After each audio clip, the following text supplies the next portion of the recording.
Привет, привет! С вами Алена и мастер Елена у нас за работой. Сегодня мы покажем, что же мы делаем, если у нас есть подозрение относительно состояния ногтей. Мы будем забирать анализ, то есть у нас есть всегда специальные наборчики такие, это спиртовые салфеточки, все как положено, как порекомендовали в лаборатории. И также у нас есть стерильные баночки для анализов, которые мы будем собирать кусочки ногтей.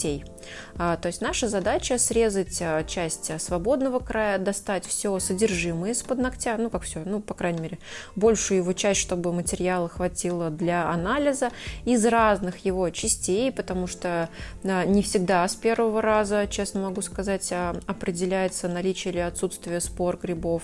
Не в каждой лаборатории, то есть тут еще надо, так скажем, иногда бывает и пару раз сдать в двух разных лабораториях, чтобы убедиться в точности диагноза, точнее самого анализа.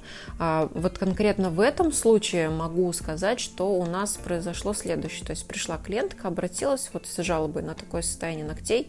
Здесь, кстати, вот такая интересная штука.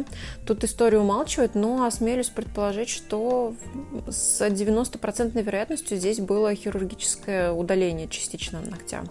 Ну да ладно, это уже совсем другая история, как говорится. Мы сегодня про забор анализов, разговариваем. То есть вот в данном конкретном случае она сдала вот это все на анализ, и ей сказали, что грибы не обнаружены. Но, как видите, при состригании мы видим, что есть изменение структуры ногтя, цвета ногтя, он такой немножко трухлявенький, древообразный.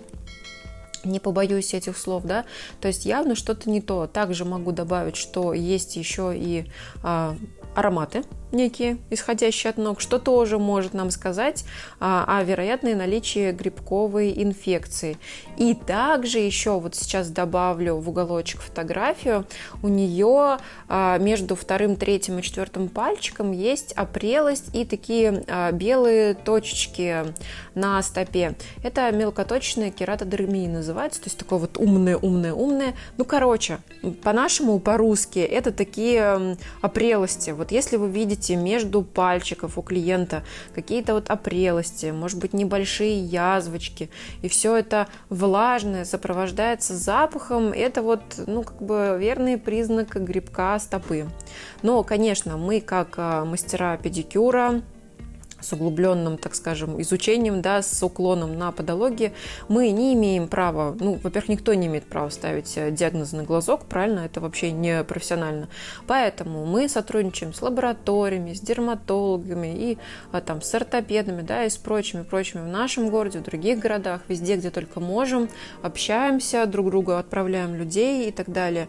В общем, как только у нас есть какие-то подозрения, мы отправляем туда, куда нужно, то есть если надо к ортопеду, отправляем к ортопеду.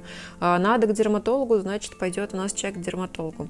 А по поводу забора анализов мы вообще пришли к выводу того, что нужно это делать самостоятельно, потому что поняли, что очень тяжело сделать так, чтобы клиент вот из нашего кабинета дошел и сдал этот анализ.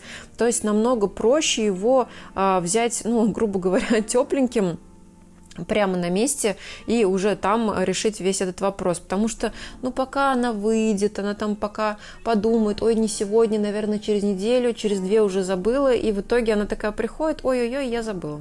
Вот, и, нам намного проще и эффективнее оказалось осуществлять именно вот такие манипуляции, то есть мы забираем прямо здесь на месте, и независимо от результата анализов, мы в любом случае сделаем зачистку, потому что есть там микроорганизмы, либо его нет, в любом случае зачищать нужно, потому что эти старые ненужные клетки кожи, которые уже засохли и не слушаются, конечно, там не нужны, потому что если есть микоз, то нужно что? Нужно убрать все старое для того, чтобы был дальнейший доступ у лекарства, чтобы лечение происходило правильно. Лечение, естественно, у нас назначает врач-дерматолог. Но если капать препараты или наносить мази на незачищенный ноготь через все эти слои, вот этих остатков ногтей, вот эти все чешуйки, препарат просто не пройдет, и тогда клиент скажет, мне не помогает ваше лечение, как бы все плохо, ничего не помогает. Поэтому всегда производится зачистка. Но вот в нашем случае анализ не показал микоз, но, наверное, придется все-таки еще раз в другом месте сдать, попробовать. Ну, вот какая-то такая у нас история. С вами была Алена, заработаем мастер Елена, и до новых встреч. Пока-пока.